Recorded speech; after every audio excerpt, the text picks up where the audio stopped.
গোলাম ফারুক সেই বিষয়ে কিছু কথা বলার জন্য আমি দাঁড়িয়েছি। আমার বক্তব্য হল, আমি ঢাকা সাংবাদিক ইউনিয়ন ডিওজের সদস্য, আমি দৈনিক সতেজ বিচিত্রার সহ সম্পাদক, আমি লালবাগ থানা প্রেস ক্লাবের সভাপতি।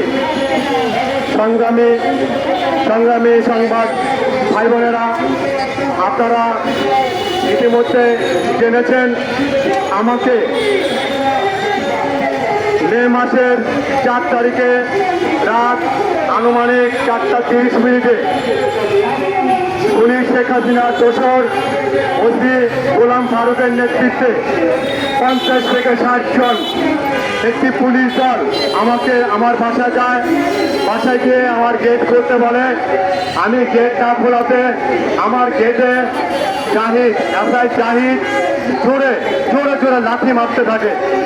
আমার মা 98 থেকে 99 বছরের মা, বৃদ্ধা মা, উনি অসুস্থ হয়েছেন।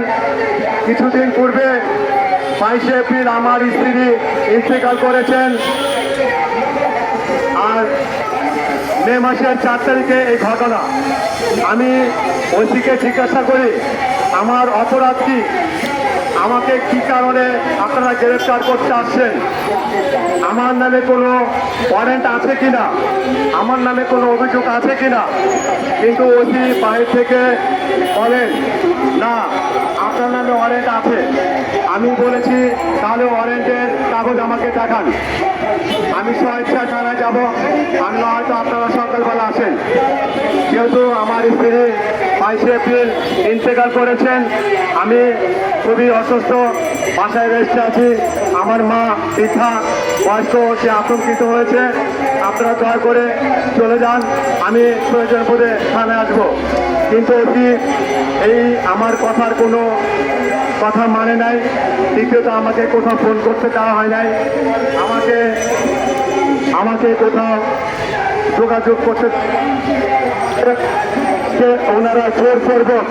আমি গেট খোলার সাথে সাথে আমাকে জোর করবো, কালার ধরে, হাতের কালার ধরে, হাত ধরে আমাকে থানা নিয়ে যায়। থানা নিয়ে আমাকে সারা রাত কারোতে রেখে মে মাসের 4 তারিখ বিকেল 3 ঘটিকায় ভ্রাম্যমাণ আদালতে পাঠায়। ভ্রাম্যমাণ আদালত ম্যাজিস্ট্রেট আমাকে জিজ্ঞাসা করেন, আপনি রাত্রে ঘোরাঘুরি করেছেন কেন? আমি বলেছি রাত্রে ঘোরাঘুরি করি নাই, আমার ওয়াইফ 22 এপ্রিল মারা গিয়েছে, আমি খুবই অসুস্থ, আমি বাসায় রেস্টে ছিলাম। 4:30টার দিকে এই কামরাঙ্গীরচর থানার ওসি গোলাম ফারুকের নেতৃত্বে 50-60 জন পুলিশের দল আমাকে গ্রেফতার করে থানায় নিয়ে যায়। আপনার বরাবর 3টায় হাজির করেন। ভ্রাম্যমাণ আদালত ম্যাজিস্ট্রেট আমার কথা শুনে সাথে সাথে আমাকে সেই মামলা থেকে রিলিজ করে বলে, ঠিক আছে আপনি চলে যান। আর এটিসিকে জিজ্ঞাসাবাদ করে, আপনি ওনাকে বাসার থেকে ধরে এনেছেন, আপনি বলেছেন উনি রাস্তা থেকে ধরেছেন, রাস্তাতে ঘোরাঘুরি করে, অথচ উনি রাস্তায় ঘোরাঘুরি করে নাই, উনি বাসা ছিল, বাসার থেকে ধরে এনেছেন। এই সমস্ত ফায়দানি করবেন না। তারপর আমাকে ম্যাজিস্ট্রেট এটিসিকে শাসিয়ে আর করেছে, আপনার মামলার যে সাক্ষী রয়েছে এসআই 2 জন, এসআইরা কোথায়? এটা একটা ষড়যন্ত্রমূলক ঘটনা। আমি তাকে বেকসুর খালাস দিচ্ছি, সাথে সাথে আমাকে ম্যাজিস্ট্রেট, ভ্রাম্যমাণ আদালত ম্যাজিস্ট্রেট খালাস করে দেন।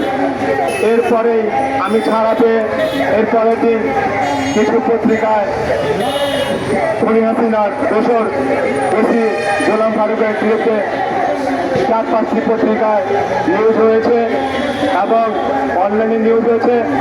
আমি প্রধানমন্ত্রীর দৃষ্টি আকর্ষণ করছি, স্বরাষ্ট্রমন্ত্রীর দৃষ্টি আকর্ষণ করছি, অবিলম্বে খুনি হাসিনার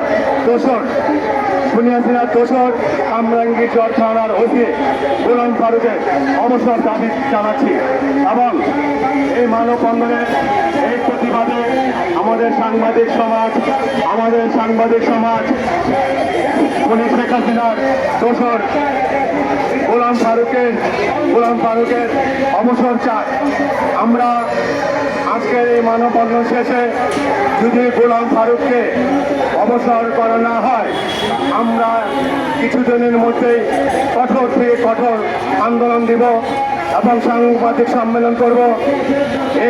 এই বাংলাদেশের সমস্ত সাংবাদিক সংবাদকর্মীদেরকে নিয়ে আমরা মিছিল করব, সাংবাদিক সম্মেলন করব, আবার মানববন্ধন করব।